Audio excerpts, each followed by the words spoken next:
Hi there, I'm Natalie, and I'm here to do a tattooed review, where I'm going to review all kinds of culture, and tonight we're going to review some theater. I've gotten all dressed up in purple because I am reviewing Death Becomes Her. I just saw it last night at the L'Enfantine Theater here in New York on Broadway, and I have so many thoughts that I would love to share.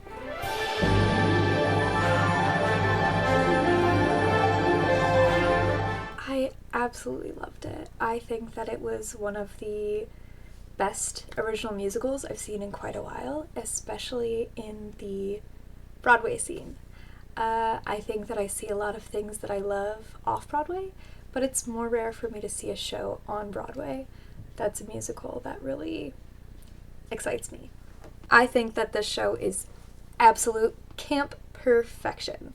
I think a lot of shows want to be camp or feel camp, but just aren't really leaning in. I think this show leans in with everything that it has. And so it's really hard to not get carried away with it too. If you don't know what Death Becomes Her is, it was originally a movie starring Goldie Hawn and Meryl Streep. Meryl Streep as Madeline Ashton and Goldie Hawn as Helen Sharp. These two are friends with a lifelong rivalry, one of whom, Madeline, tends to be better at one-upping the other. She steals multiple boyfriends and a fiancé away from Helen. Both of them end up going to this mysterious woman, Viola Van Horn, and taking a potion, which gives them youth and eternal life. Needless to say, things get a little bit wacky from there, and I'm not going to spoil anything, but you should definitely check out the movie, as well as check out the musical.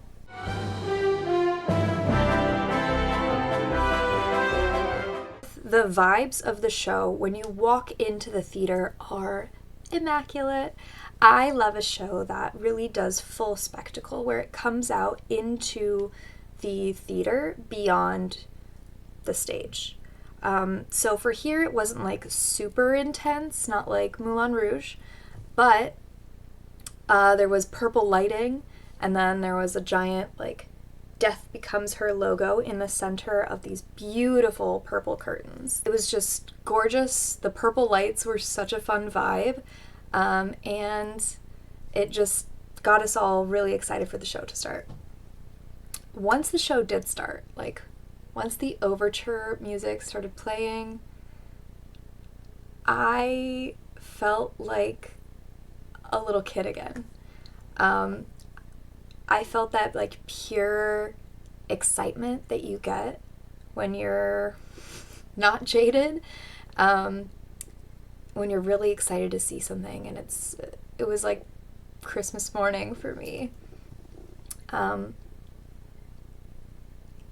don't think that I felt that in such a long time with a show. I think that this show really was pulling off the spectacle and vibes that lend itself to that pure form of magic. A lot of that was helped by the set designer, Derek McLean, who was also the one who did the Moulin Rouge set, who won a Tony for the Moulin Rouge set.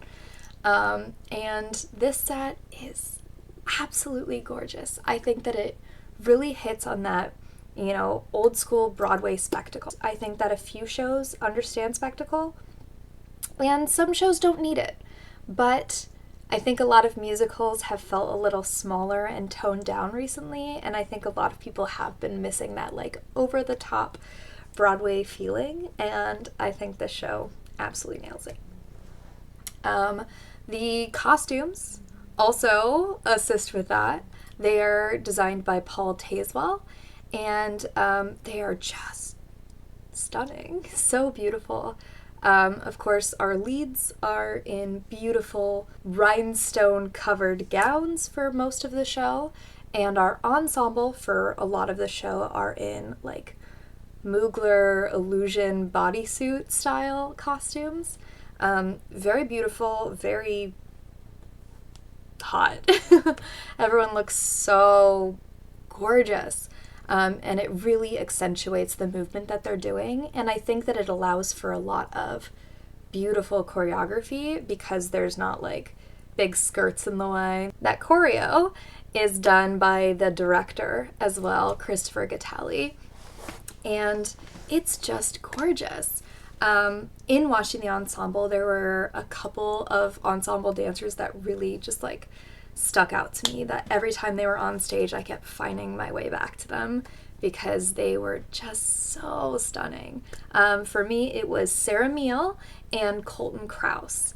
They were both just so eye-catching. I loved watching them dance.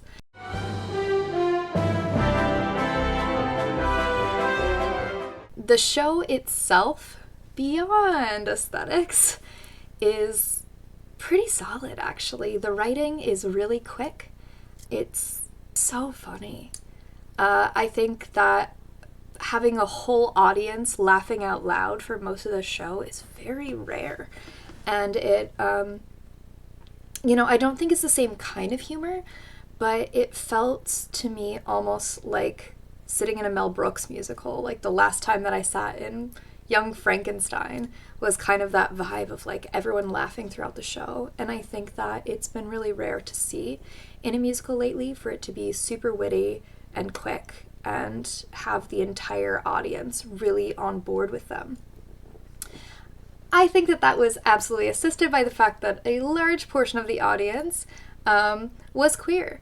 And I think that this show is very much selling itself to a queer audience because a queer audience is what really fell in love with the movie. I love that they really leaned into that. I think that that's what you kind of have to do if you're going for camp. The queer audiences are who's going to come out and who's going to truly support a camp show and a camp musical.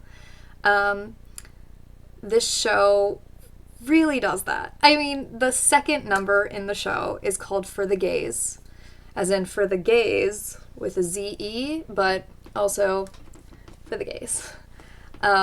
During this number, it's Madeline Ashton's big introduction number where she's at the height of her career. She's performing in a show in New York, and it's big, it's flashy, it's Broadway, it's a whole line of chorus boys with her. There's a fun moment with a ensemble stunt double, which is, I think, a great introduction into that as a storytelling piece throughout the show. This show is absolutely hilarious from start to finish, like laugh out loud funny. It really feels like the book and lyrics were written in tandem with each other. Some shows it really feels like they're, fighting with each other, or like one was planned first and the other kind of shoehorned around it. But this one, it feels like it was the same person writing them because they're both so witty. We have such smart and funny lyrics throughout the whole show that really line up with the smart and funny writing in the book. I also loved that throughout the show, there's these moments where the characters are like self-aware that they're in a musical, I guess. Or I guess they're self-aware about Ernest being in a musical. Multiple characters talk about him singing and do things to stop him from singing. That's one of the many through lines throughout the show. I think it's really fun that they bring back multiple through lines of little one-liners or running, physical gags throughout the show that really tie it together. For anyone who knows Death Becomes Her, you know that it's going to get a little wild. And for me, it was one of the things that made me most interested in seeing the show, was how they were going to make the crazy things that happen in the movie happen on stage. It's so fun. And I think the thing is that because it's camp, we can do a lot of the crazy things that happen in the movie without it being like overly realistic. There's multiple moments in the show where instead of, leaning into realism, they do silly switch outs of the main actors into ensemble members who perform as stunts, basically, to do these fight scenes. And it's just like, it's fun and funny and camp. It doesn't feel like wrong or cheap, really, because the whole show leans into the camp so hard that you're like, yeah, of course. Like, what else would we expect? Use of some offstage things, coming into just visual gags, instead of trying to make things overly realistic. Like, I think the thing is that there is no realism in this show. Like, there are two dead women with really destroyed bodies fighting each other. So we really can't think about it too realistically. And I think this show really found a way to do that without it feeling cheap. It feels well thought out, and like those themes are presented throughout the entire show so that they don't just show up in this moment and now we have to accept them. They've set it up for us that way. I think the first act in this show is pretty much close to camp perfection. It's super high energy, super fast paced. I think we really transitioned from exposition into like a, meat of the show very easily, through comedy and through absolute chaos, the chaos that is this show. I think that it's hard to keep that up for Act 2. I don't think that Act 2 is bad. I think that Act 2 just definitely doesn't have the same gusto as Act 1. I think that some of it got a little bit redundant in the second act, and that's hard because like it's a much shorter act. So it feeling redundant in that act was a little strange to me. Madeline and Helen are living forever and don't know how to end their story. This show kind of felt like it didn't know how to end its story as well.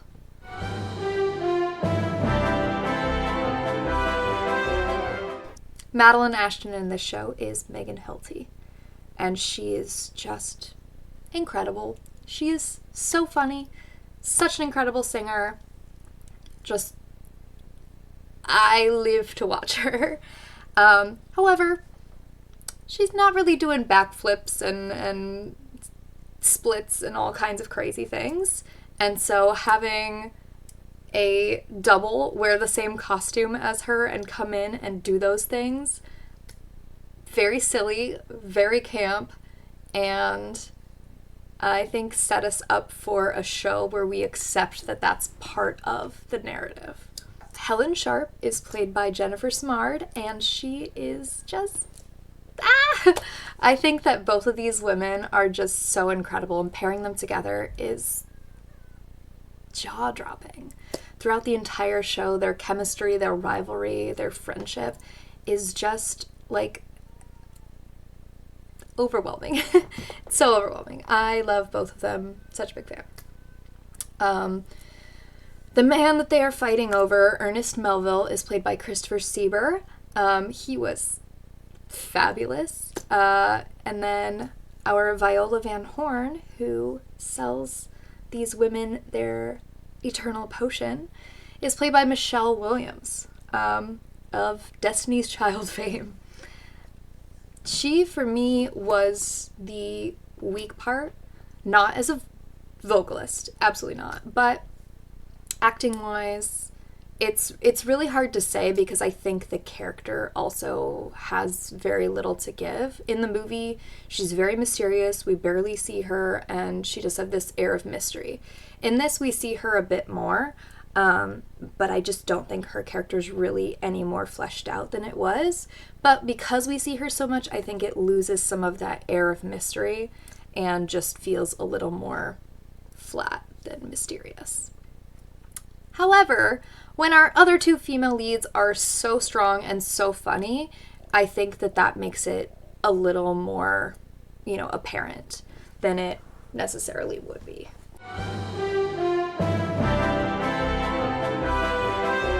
To start the show, Michelle Williams as Viola singing If You Want Perfection was incredible.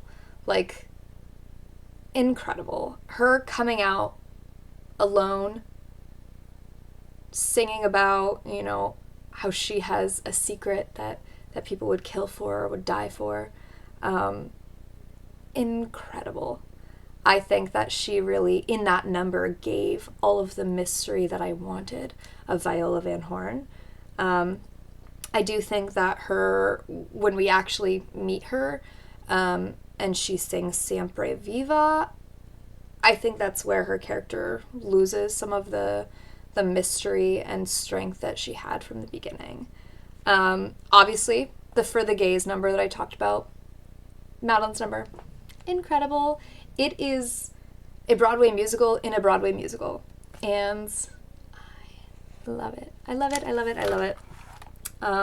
It's definitely fan service for a queer audience, where she comes out dressed as Liza Minnelli for part of it. She comes dressed as Dorothy Gale from The Wizard of Oz for part of it. It's just brilliant. I was smiling so hard the whole way through it, and I was like, wow, this feels like Broadway. Like, Broadway's back, baby. Broadway's back. And then right after that, I think, honestly, maybe the first three numbers in the show are some of the strongest. We get Viola's number, Madeline's number, and then right after that, we get Helen's number, which is just kind of her reacting to running into Madeline for the first time again. Basically saying that she's letting go of this animosity, of this feud between them, that was then and this is now. And that she has this man that she loves, and she's not going to let this rivalry get in the way of that. I think that those first three songs are just so beautiful, like such great exposition for all three characters of really getting who they are and what they want. And of course, things go a little awry after that, but it is really nice to see that from moment one, we are setting up who these characters are. After that, I think that, there's good songs. There's fun songs throughout, but I feel like not all of them are as big of standouts as those first three.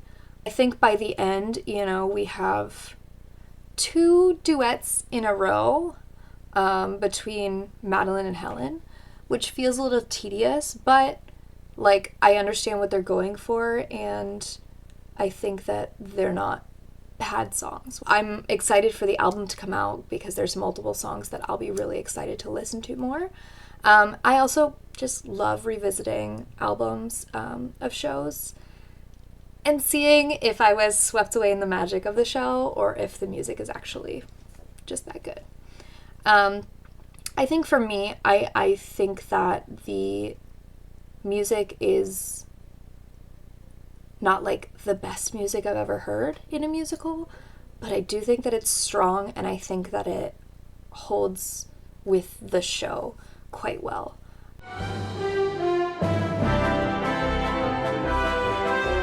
I think one of my only issues with this show is that they don't, in the playbill, list anyone but those main four. So obviously they have Madeline and Helen and Ernest and Viola named, but there are a couple other characters in the show that are not named in the playbill, but are named or very standout characters in the show. One of them was Josh Lamont, and he plays Madeline Ashton's assistant. And then Torian Everett, who plays kind of Viola's assistant, and the person that brings Madeline originally to Viola to get the youth potion. I wish that they were named in the playbill. Also, I wish that the people that were doing the stunts for Madeline and Helen were named in the playbill as well. Like, we do have the photo somewhere in here. The, like, little photo spread of all of the ensemble members. But for a lot of them, it's quite hard to tell who they are, and especially for these stunt double moments, the point is that we aren't seeing their faces. I don't think that it ruins the magic of these moments to give playbill credit to the actors that are doing extra things. And I think the thing is, like, with a character like Madeline's assistant, I think his name is Stefan, like, he has a lot of lines and multiple scenes that he comes back in, and a little tiny song moment, and not having any of that credited is, like, quite strange, to come in and read and be like, oh, it just says ensemble for this person who definitely was doing more than ensemble. And I don't think that he actually, like, danced in the rest of the ensemble, and not having that character addressed in the playbill is a little bit strange.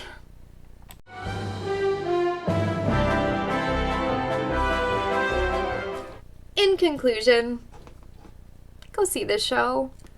Go see any show. Go support the theater.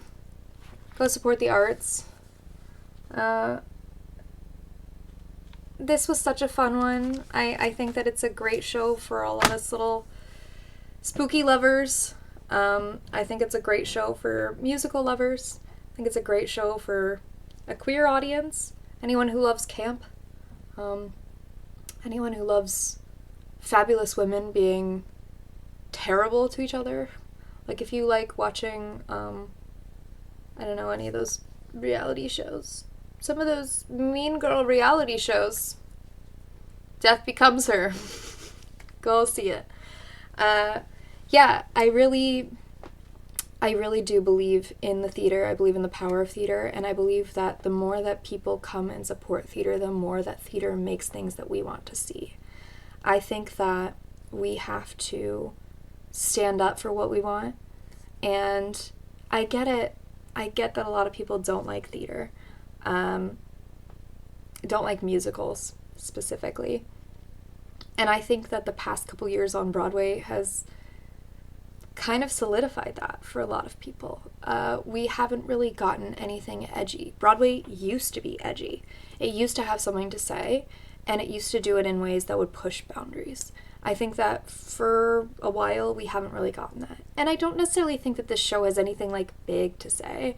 You know, it talks about the idea of being a woman and being expected to be beautiful, to stay youthful, because the second you get a wrinkle, you become worthless. It talks about things like that, but in a very, like, lighthearted, like, silly way, without it being, like, heavy and depressing. It also just talks about what female friendships sometimes look like, the rivalry that I think what it doesn't address is where that usually stems from, you know, upbringing of society that turns women against other women. But I don't think this show necessarily has anything, like, big and heavy and life-changing to say, but it does it in such a fun way, you know? Like, not everything has to say something big. Some things are just allowed to be fun and funny and enjoyable, and I think that this show is one of the first spectacle-style shows that I've liked in a really long time. I think that often spectacle loses itself in an aesthetic and doesn't necessarily back it up with content. I think that this show does back itself pretty well with content. Once again, the second half falls a little short of the first half, but I had fun throughout the whole thing, and I think you could too. This was a Tattooed Review. Come back and see me sometime.